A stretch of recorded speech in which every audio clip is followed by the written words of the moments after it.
Thread colors are what bring your design to life. Today's embroiderer has many thread brand choices, and fortunately, Hatch provides most every popular thread chart.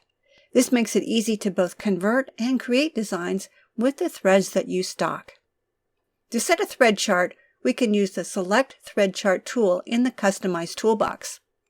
If I click that, it opens the Select Thread Charts dialog box, and all these charts on the left are the ones that are included with Hatch. The one on the right is the one that I've selected. Now, yours may say Isocord. Mine says Polyneon, and that's because I've already set my preferred thread chart to Polyneon, and it's saved it with my template. So whenever I create a new design or open a design, this is the thread chart that will be available for me to use.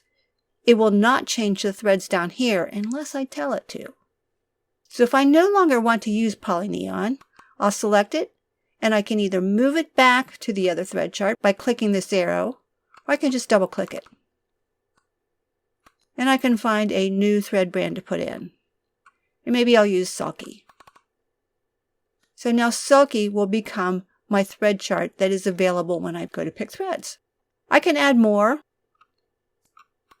You can add as many as you want. And when you're ready, just click OK. Now if I look down here, it's kind of cropped off on the bottom, but these are all Isocord colors. This design was saved with Isocord threads. So the thread colors will be whatever the designer set. In the next couple lessons, we'll look more at the thread stocker to see how to apply colors and how to change colors, and we'll also learn how to map all of these colors to a different thread brand.